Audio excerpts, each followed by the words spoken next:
Welcome to Quantum Computing Explained. Get ready to understand the fundamental concepts behind this revolutionary technology. Quantum computing is set to transform computing power as we know it, but how exactly does it work?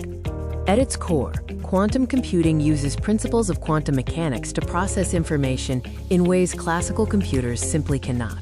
The key difference lies in the fundamental unit of information. Classical computers use bits, but quantum computers use qubits. Let's explore what makes qubits so powerful and unique compared to traditional bits. A classical bit can only be a 0 or a 1. A qubit, however, is a quantum system that can store information.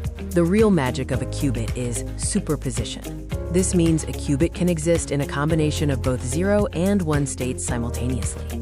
The superposition state is defined by probability amplitudes, determining the likelihood of the qubit being measured as either 0 or 1.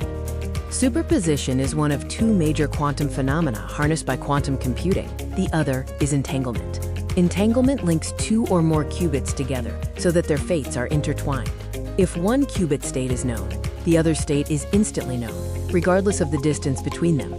Entanglement allows quantum computers to process multiple calculations in parallel, leading to exponential speedups for certain problems. How exactly are these delicate qubit states manipulated and used for computation? Quantum gates are the building blocks of quantum circuits. They manipulate the probability amplitudes of the qubits states.